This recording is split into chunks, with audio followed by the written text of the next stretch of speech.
Same తిట్లు same model. Change ఎక్కడ వచ్చింది? Positive thinking. థింకింగ్ చేంజ్ చేసుకుంది.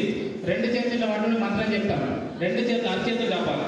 అరచేతులు చెప్పాలి. మంత్రం ఒకటేసారి చెప్తే చెప్పినప్పుడు అందరు గట్టిగా చెప్పాలి. ఓకేనా? కిమవో చిత్తకోపి మమ కింతేన వైఫలం. అరే వీటేంద్ర మామ మామ మామగా మామ మామ కాదు, విడగొట్టి చెప్తాను. కిమవో చిత్త కకోపి మమ కిన్ తేన వైఫలం. ఇది సంస్కృతం మంత్రము. దాని అర్థం ఏంటంటే కిమవో చిత్ అంటే నువ్వు నల్లకున్న తెల్లకున్న పొట్టికున్న పొడుకున్న బక్కకున్న లావుకున్న పెళ్ళైనా కాకపోయినా పాస్ అయినా ఫెయిల్ అయినా ఫస్ట్ వచ్చిన చేసిన చేయకపోయినా నువ్వు ఏం చేసినా కకోపి ఎవడోడు ఏదో అంటాడు. ఎవడోడు ఏదో అంటాడు. మనం ఏమనుకోవాలంటే మమ్మకిన్ నాకేంటి తేన వైఫలం ఉపయోగం. దీన్ని తెలుగులో చెప్తే అందరు నాతో పాటు చెప్పాలి. ఎవరేమనుకుంటే నాకేంటి, ఎవరేమనుకుంటే నాకేంటి. కొద్దిగా తమిళంలో చెప్తా. నీ జీవితాన్ని మార్చే మంత్రం ఇది. తమిళంలో చెప్తా. యారు ఎన్ను సొన్నా ఎన్నకు ఎన్నా, యారు ఎన్ను సొన్నా ఎన్నకు ఎన్నా. లాస్ట్ ఇంగ్లీష్లో చెప్తా. ఓకేనా? సో ఇంతమంది పిల్లల మధ్యలోని నైట్ మొత్తం నిద్రనే లేదు నాకు. ఏదో చిన్న ఇబ్బంది అవుతుందా ఏమవుతుందా, మేడం కూడా టెన్షన్ పడుతున్నారు అనే ఆలోచనతో నిద్రనే లేదు. చాలా గ్రాండ్ సక్సెస్ చేసింది మేడం.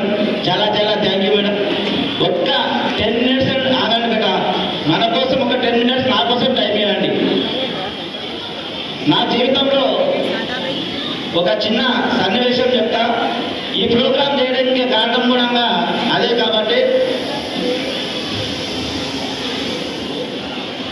నేను గత 10 సంవత్సరాల కింద అమ్మతో చిన్న గొడవ.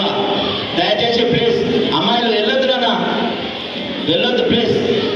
2 నిమిషాలు ఆ మాటలు వెళ్ళండి. మన్నేపుర స్కూల్ వాళ్ళు వెళ్ళొద్దు. అమ్మతో చిన్న గొడవ ఈ ప్రోగ్రాం చేయడానికి కారణమైంది. ఆ గొడవ ఏం జరిగిందంటే 2 నిమిషాల్లో చెప్తా. అమ్మకు మేము మీలాగానే కూర బాగా చేయలేదని చిన్న కోపం వచ్చింది.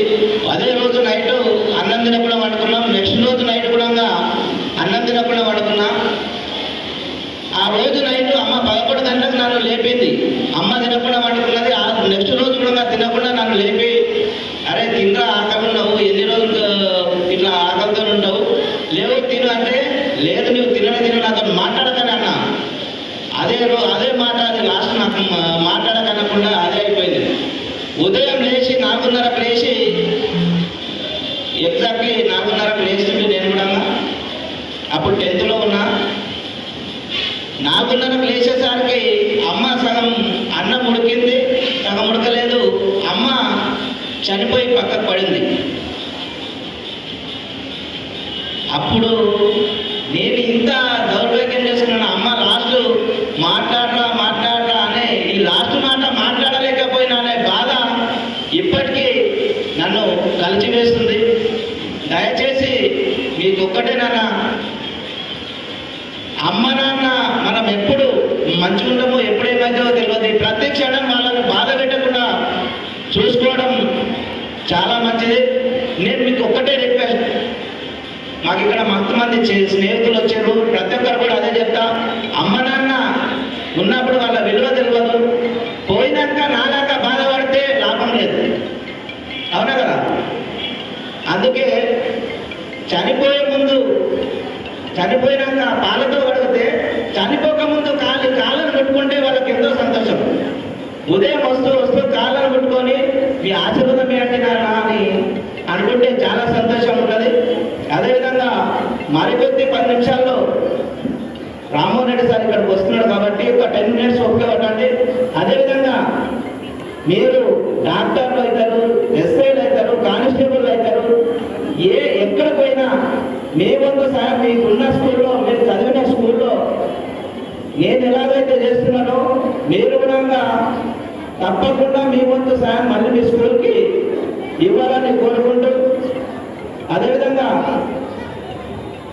ఈరోజు ఇక్కడ ప్రోగ్రాం చేయడం చాలా సంతోషంగా ఉంది మేడం. ఈ ప్రోగ్రాం ఇంత సక్సెస్ కావడానికి మన మేడం గారే చాలా థ్యాంక్ యూ మేడం. అదేవిధంగా ఈరోజు ప్రోగ్రాంలో ఇంత ముందుండి నడిపిస్తున్న మా ప్రేమ అనే అబ్బాయి వాళ్ళ ఫాదర్ చనిపోయిన రోజు మేడం ఇది. మీ స్కూల్లో అమ్మాయి కూడా ఉంటుంది. అమ్మాయి వాళ్ళ ఫాదర్ చనిపోయిన రోజు కాబట్టి ఆ పోరుడు నైట్ నుండి కష్టపడి చైర్లు అన్నీ ఆ పోరుడే వేసింది కాబట్టి ప్రేమకు ప్రత్యేకంగా ధన్యవాదాలు తెలియజేస్తూ, ఏదేమైనా అమ్మ నాన్న ఉన్నప్పుడే వాళ్ళ మీద ప్రేమ చూపించాలని కోరుకుంటూ ఎన్నో ప్రాంతాలు వెళ్తూ యువతలో మార్పు కృషి చేస్తూ పెంటాయి లోపల ఉన్నటువంటి అపారమైనటువంటి సేవాభావాన్ని గుర్తించి ఇప్పుడు motivational programmes for government schools and colleges life changing programme అన్న కార్యక్రమాన్ని మన దగ్గర మన జెకే ఫంక్షన్లో తుది కార్యక్రమాన్ని ముగింపు కార్యక్రమాన్ని ఏర్పాటు చేసినందుకు పెంటయ్యను అభినందిస్తూ, ముఖ్యంగా నాకు ప్రభుత్వ కార్యాలయానికి సంబంధించినటువంటి ప్రోగ్రామ్స్ కార్యక్రమాలు ఉన్నాయి. దాంట్లో భాగంగానే ఈరోజు పగడ్యాల నుంచి